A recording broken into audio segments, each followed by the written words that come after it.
but Apple knows like, hey, this user, Timm, it seems like every night around 8:30, he's opening up this app. And so I'm going to show that even before he starts typing, it's going to be the first thing in the search results there. I have a Tesla.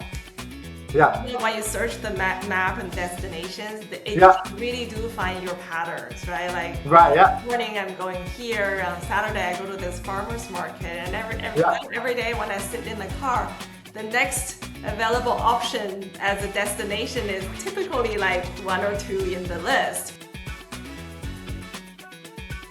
And it sort of reminds me of the dog that sees the car, passing by, or loses their focus. It's like, oh, it's that car, it's this car, right?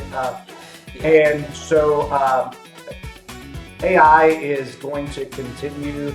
I do believe that AI is going to fundamentally change the way that we all work, shop, experience brands and retailers. I told my daughter we're not going to Hallmark again every single day to buy these Squishies, because in 6 months there's going to be a new trend, and this is just a fad. I told you we're going to do this Retail Ready podcast, and then your immediate reaction was, do we really need another AI podcast?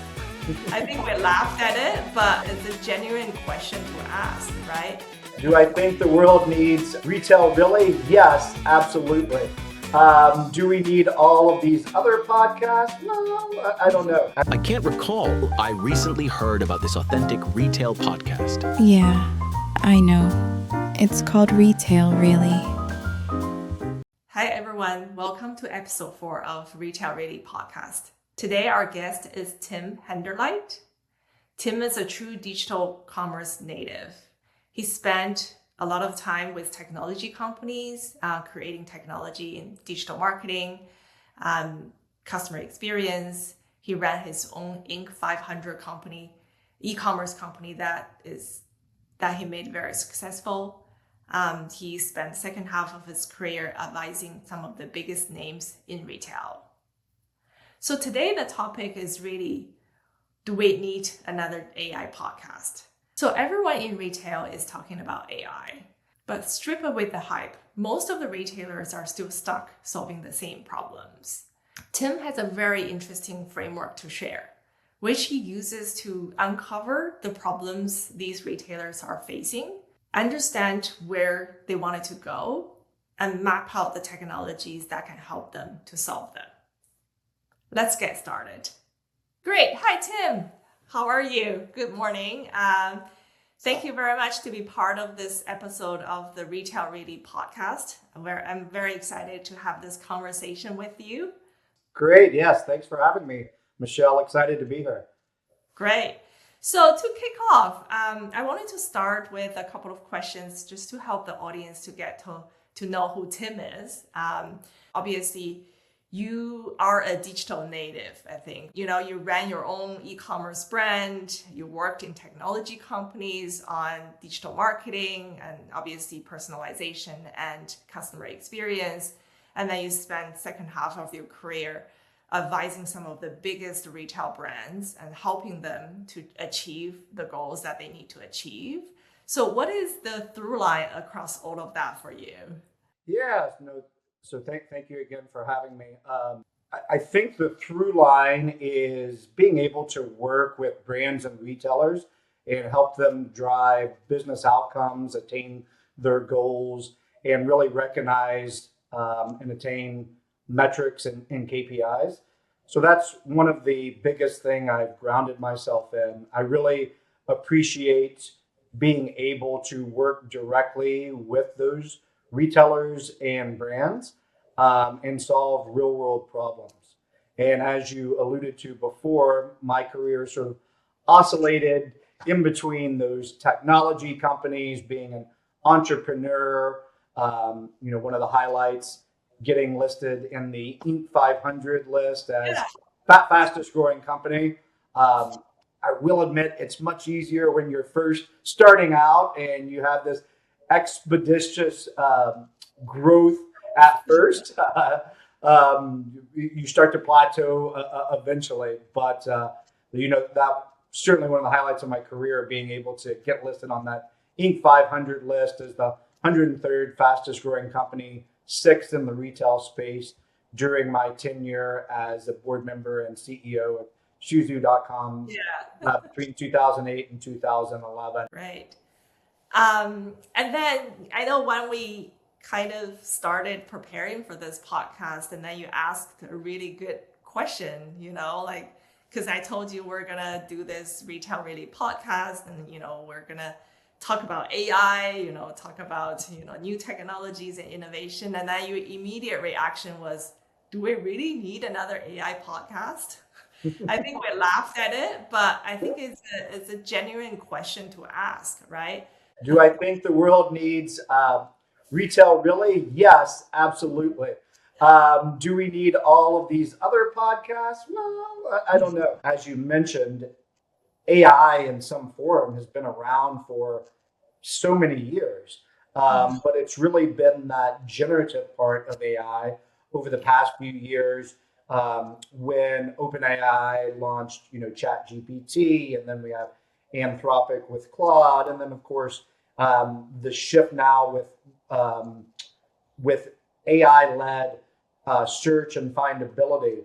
I'll take Google as an example, right? I often wonder how much SEO is going to be a discipline going forward. I think the good thing about it is a lot of the types of activities and capabilities that you are building your SEO programs around have some relatability to AI and large language models.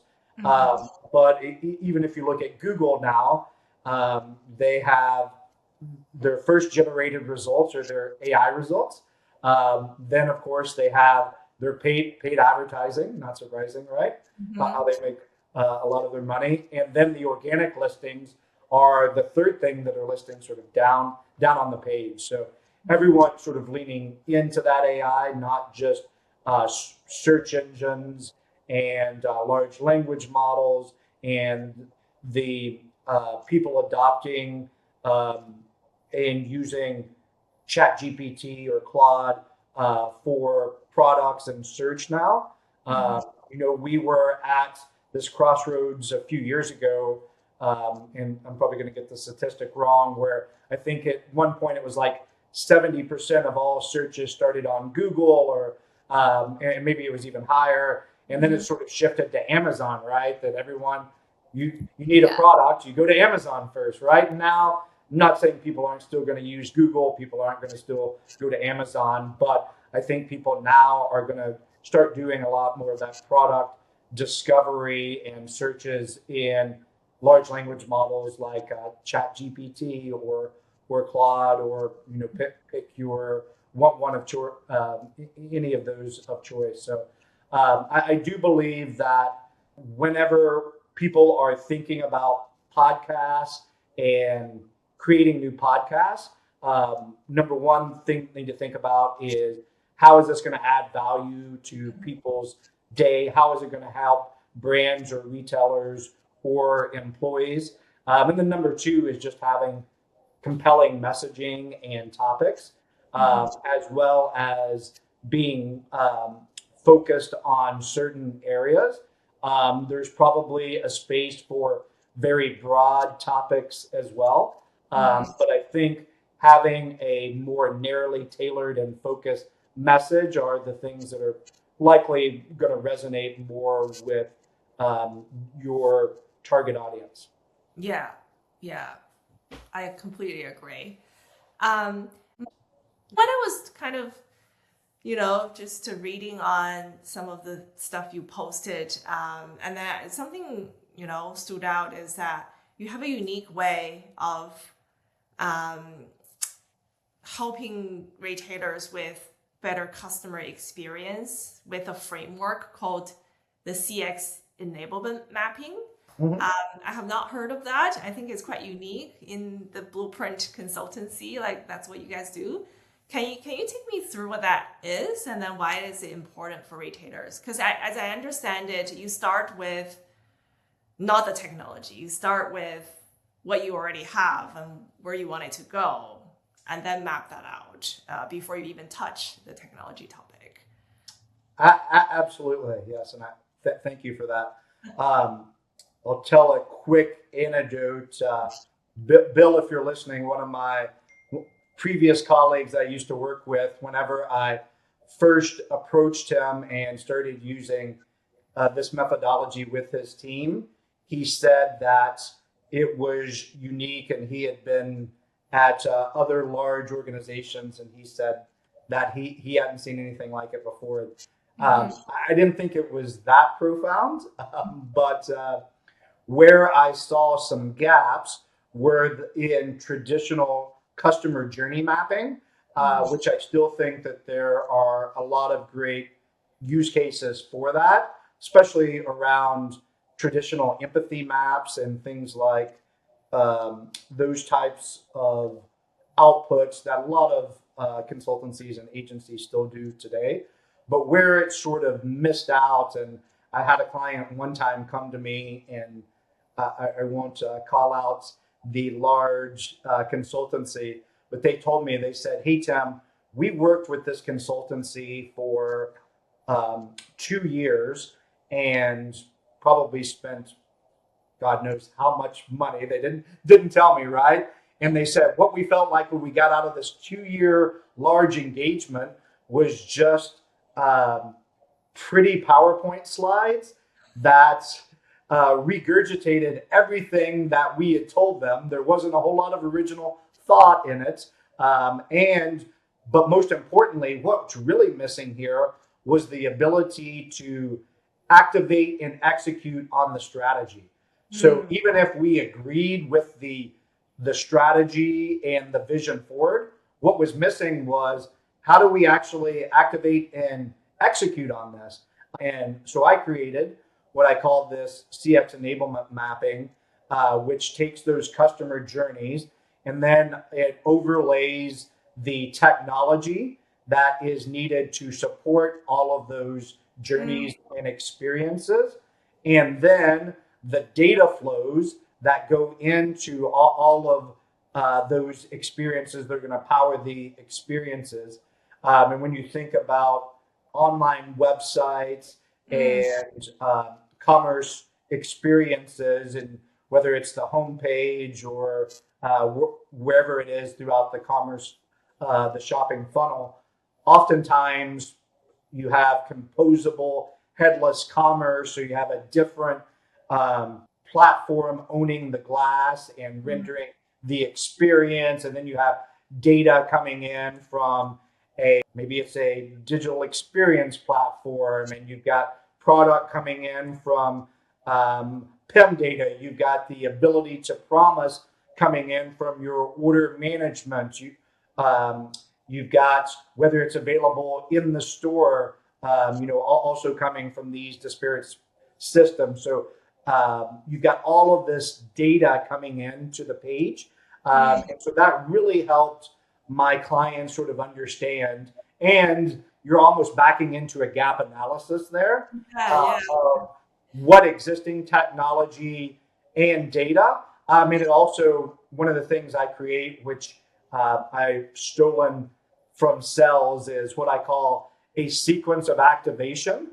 So then I put together and say, okay, well, if we want to, this is the end experience we want our customers to see, then here are the data points that we need. And your data today is only 50% of the way there. So that data may need to be structured differently. It may need to be enriched from other extraneous sources. It might need to be amalgamated with other data coming from in-store or POS to really have that full 360 degree of the customer.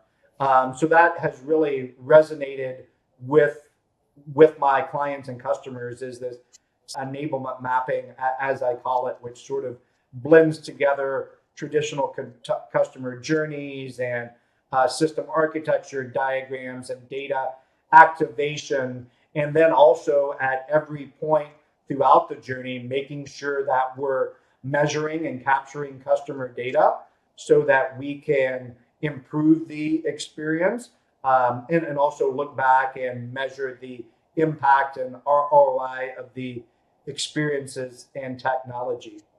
But all of that begins with, as I think what you were leading with there, which I call the 5 pillars of digital transformation, which doesn't start out with the technology. It actually starts out with the experience.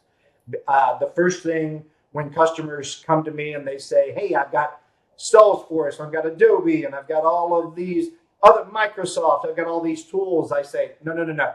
Let's stop. Let's pause for a second. Tell me what you're trying, the experience you're trying to give to your customers. What is that internal experience that you're trying to make for the employees that are going to own the customer experience? Let's start out there. Let's define and codify what that is first before we ever start talking about the technology, because it goes back to one of my earlier points that don't let technology run your business, let your business run the technology. And people become beholden to the technology that they have, and then they're not connecting with their customers and users and really solving their problems and making them resonating with them and solving their problems and issues. And then once we codify that experience, then we start to talk about the technology. We look at the gaps in technology, how technology needs to be enabled. If you need new technology, one of the things that I found with a lot of my clients and customers is that they have these great visions of things that they want to do.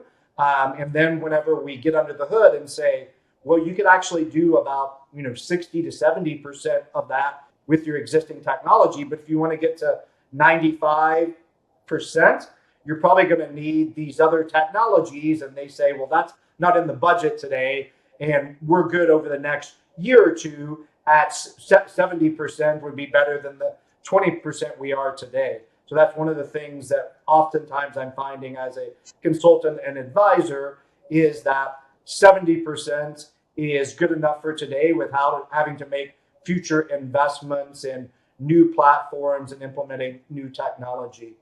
The third pillar of that is the data. That's both first, second, third party data, how you're using that data.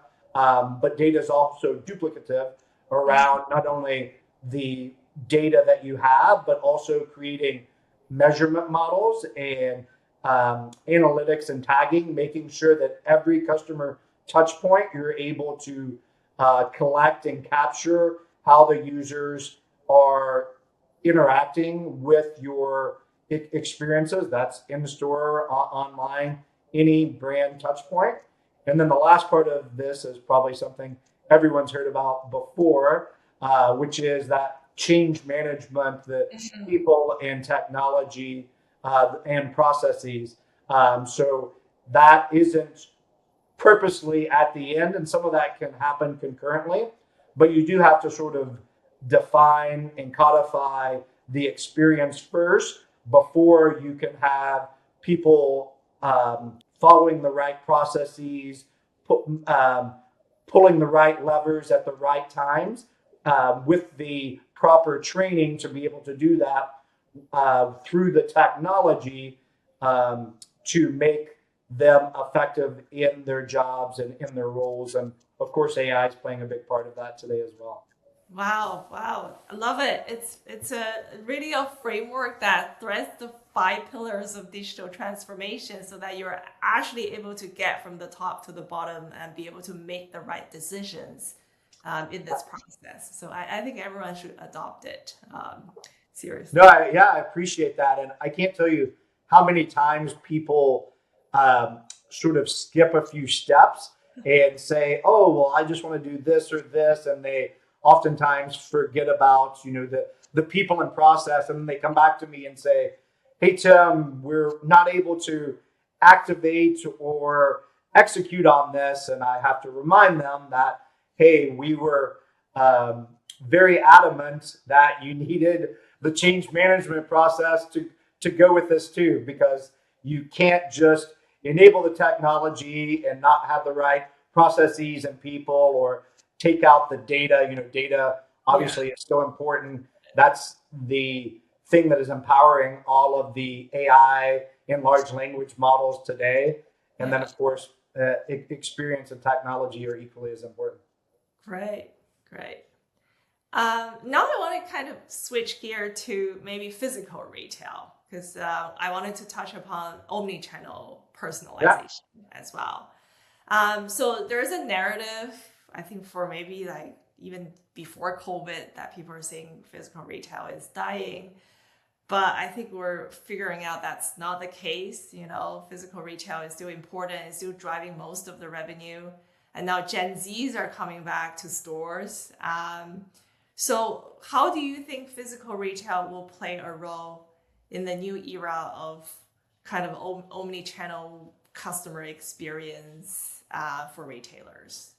Yeah, I think you're exactly right. We've heard about the demise of physical stores for many years, and what we've seen some pullback in certain areas, but we've also seen the most prominent and successful retailers continue to launch new stores and go to new areas and continue to expand their footprint. I do think that it has to be targeted. It has to be in the right locations.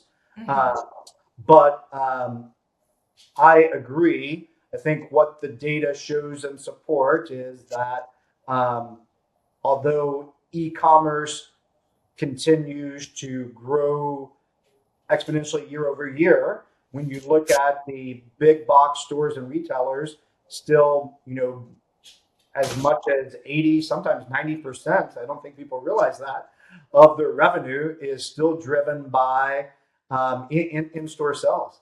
One of the large retailers that I work with did some attribution modeling, and they said that the website does play an important point of that, that they think that, and I think the number was about 80% of every single sale, even if it was in the store, was predicated by a visit online first. And I think it's vice versa too. I think that we'll continue to see people using their phone in stores, or codes, or price shopping in the store. Things like endless aisle, whether they're using a store associate or doing it themselves. And I'm always when I visit bigger cities and metropolitan areas, I'm always surprised that when I walk down the streets, right? Whether it's San Francisco or New York, or even where I live here in downtown Charleston. Go downtown Charleston on a weekend, and it is shoulder to shoulder people on the streets going into physical stores, and those are both large brands, but also smaller shops as well. So I agree that I don't think physical is dying anytime soon, but I think that they play off of each other, right? And I think that what we've seen over the past few years is stores and retailers and brands being able to pivot to the way that customers are shopping, and changing customer patterns and behaviors. That not only with the merchandising in stores and in-store displays, but also using those stores as fulfillment centers, and taking advantage of the last mile, whether that's delivering directly from their store or allowing customers to come in and shop directly. Yeah.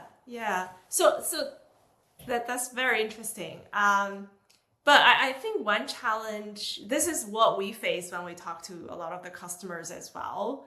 Online personalization, it's relatively easy because there is enormous amount of data and behavior trends that you can collect because of these tools. And then online, you have this confined environment. Every click, every add to cart or every purchase you made is very visible, that cold conversion funnel.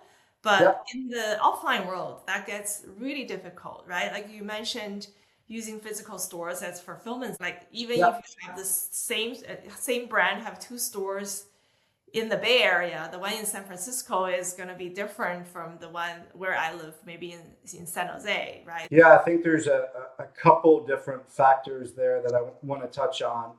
I think about, some of the local fast food chains and pizza delivery type companies, which are usually franchisees or franchise owned. And they do give them the autonomy to create localized offers for their customer bases. So I think sometimes that's a little bit easier, where if you look at a fast food chain like McDonald's, I think that their whole concept is they want consistency, whether you walk into a McDonald's in San Jose or you walk into it in, somewhere in middle America. They want it to oftentimes feel the same. So even those franchisees don't have the autonomy and opportunities to create as many localized and personalized offers that might resonate more with their customers. But it does come into product assortment and planning. I think some of the things you were thinking about there, and AI is certainly going to help with that. Obviously, looking at consumer trends and previous purchase patterns and behaviors, and be able to plan accordingly. I think AI is only going to help there. It's, if you think about, again, the difference between maybe a pizza delivery company that is procuring green olives and pepperonis, that's a little bit easier to order and find other purveyors for if they see the changes in customers' preferences. No, yeah, I think you're exactly right. A couple things that come to mind is, number one, and maybe this is from having younger children, is if someone would have told me a year ago that there was going to be a Netflix show about demon hunters that was going to go crazy for kids, I would say that's crazy, right? Like my kids will be scared to death of demon hunters that are pop stars. But I think you're exactly right. That one's probably a little more nationwide, that it has taken off. Another thing that's most recent for me, and maybe some recency bias here, was I took my daughter yesterday to Hallmark. And actually someone asked me just yesterday, they said, oh, is she into greeting cards? And I said, no, it's Squishies, these squishy thing that she's into now. And it was squishy dumplings, and now there's Jellycat. I think they're yes, exactly, right. And maybe those are a little more esoteric to certain areas of the country. But I do think that what we're going to see, to your point, is that a lot of the younger population and youth grew up more digitally native, and they're experiencing things and these trends, whether they see them on TikTok or YouTube videos.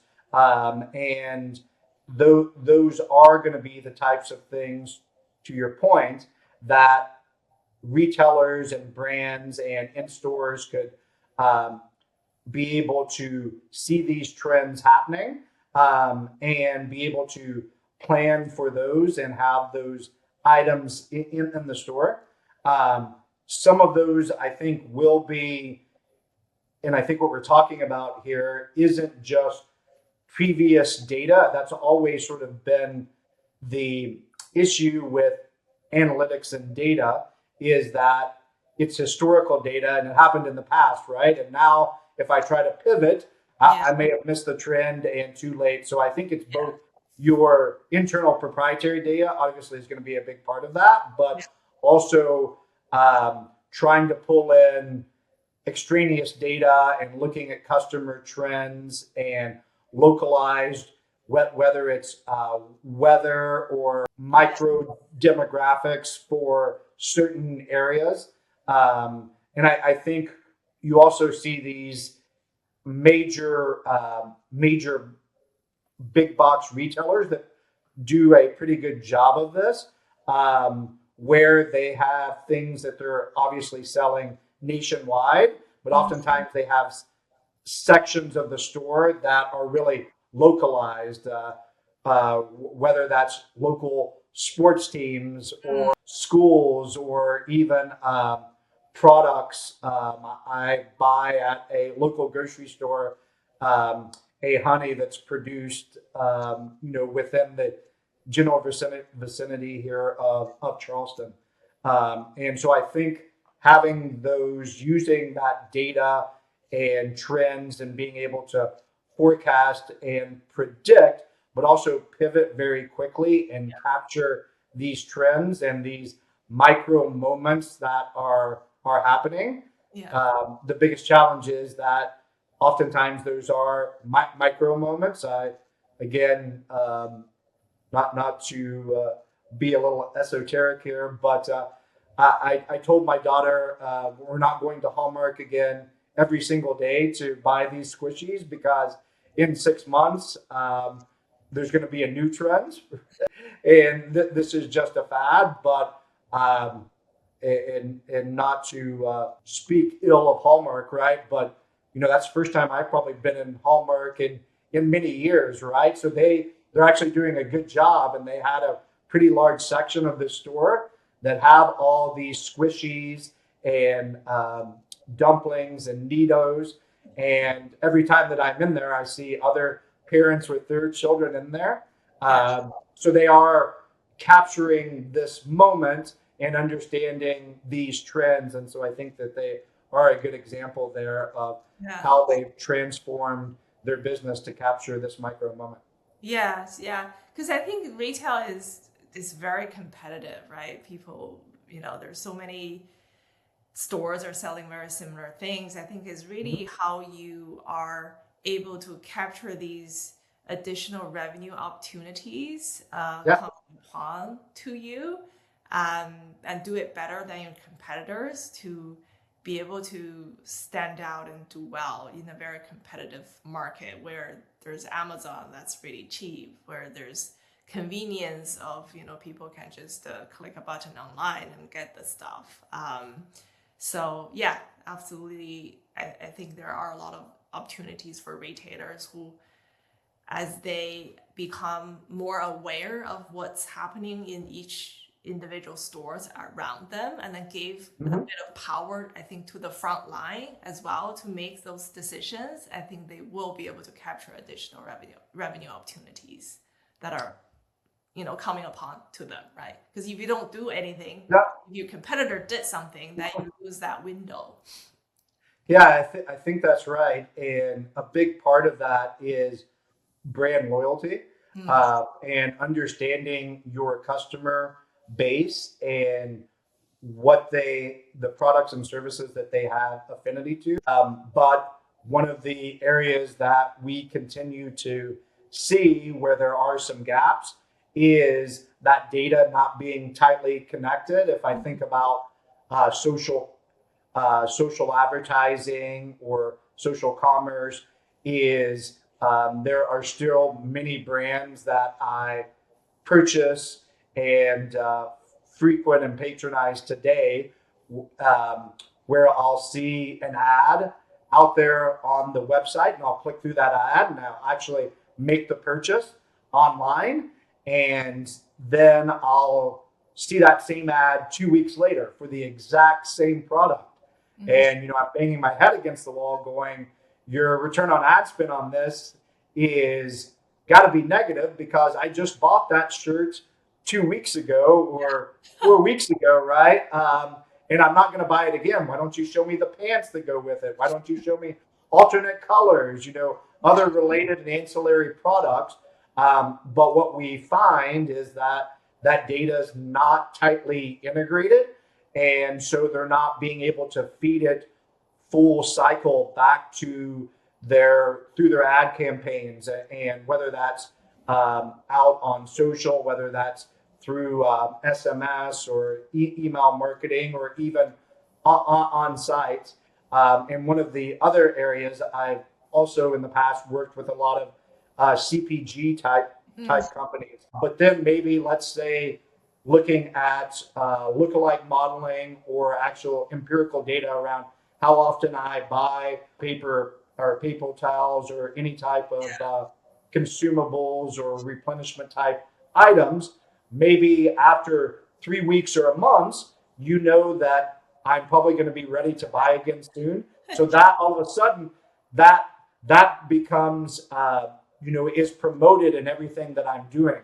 But again, you're just not resonating with your customers. You're not getting high ROIs and return on ad spend. If for that month, you're continually to promote to me products and services that I don't need. And that can become a negative and a turnoff to customers saying, hey, this brand doesn't understand me. They don't understand my buying patterns. Why are they bothering me with another 30 pack of toilet paper when I just bought that last week? I'm good for the next few weeks. Yeah. Looks like there are still a lot of work to be done, but the opportunities are certainly there. I think with some of these new technologies, hopefully in the near future, we will be able to help the retailers to get to where they want it to go in this very competitive environment. Absolutely. Thank you so much, Timm. But one last closing question. You're speaking to a lot of these brands and different categories of retail, some big, some small. What is the trend of the problem that you're watching now and that you don't think is getting enough attention, that you wanted people to pay more attention to, and then maybe that's some of the future work that you wanted to focus on? Yeah, at risk of sounding repetitive here, I am going to go back to that omni-channel personalization, just something I'm super passionate about. I feel like that when the AI buzz first came into the forefront, everyone sort of shifted their focus around to the AI, the new AI paradigm, right? And it sort of reminds me of the dog that sees the car passing by, or loses their focus. It's like, oh, it's that car, it's this car, right? And so AI is going to continue. I do believe that AI is going to fundamentally change the way that we all work, shop, experience brands and retailers. So it's not something that can't be ignored. But at the same time, omni-channel personalization and omni-channel experiences throughout the entire funnel, both top, mid, and bottom of the funnel. And it is something that I think a lot of brands were on the path of being able to solve. And when the AI buzz started to come to the forefront, they sort of lost focus. And so I think it's going to continue to be both, right? I think, and AI is a technology that's only going to help around omni-channel personalization. But omni-channel personalization at scale, I still see very few brands being able to execute on that. And I think that's a little more low-hanging fruit than some of the bigger AI initiatives that are going to take many years and months to not only implement, but also to see the value in those. And again, when I go back to the technology, a lot of these companies and technology and data, a lot of these companies already have the technology and data internally to be able to execute on this omni-channel personalization at scale. They're just not leveraging it correctly. So I do think that there's an opportunity there that continues to present itself, while at the same time they are looking at what AI is going to mean for their business over the long term. Yeah. I think coming back to the main theme of this podcast episode is that, like you rightly said, so don't let AI run your business, or don't let technology run your business. Let your business run the technology. We're still fundamentally solving the same problems. Technology, all sorts of different technologies, old or new, are just tools for you to get there, right? So we are certainly aligned on that. Yes, nope. I think that the technology and use cases and opportunities are changing, but you're exactly right. Nothing much has changed. That those technology is just a tool to get you there. It's not the secret sauce that is going to make your brand, your business and brand successful. Yeah. Great. And that's all.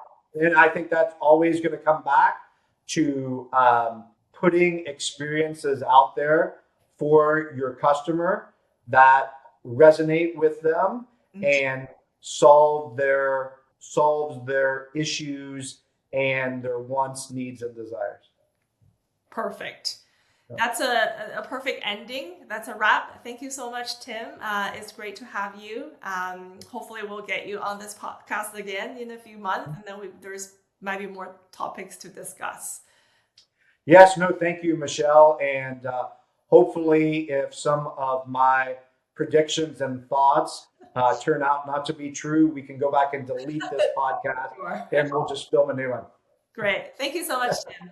Bye. Thank you.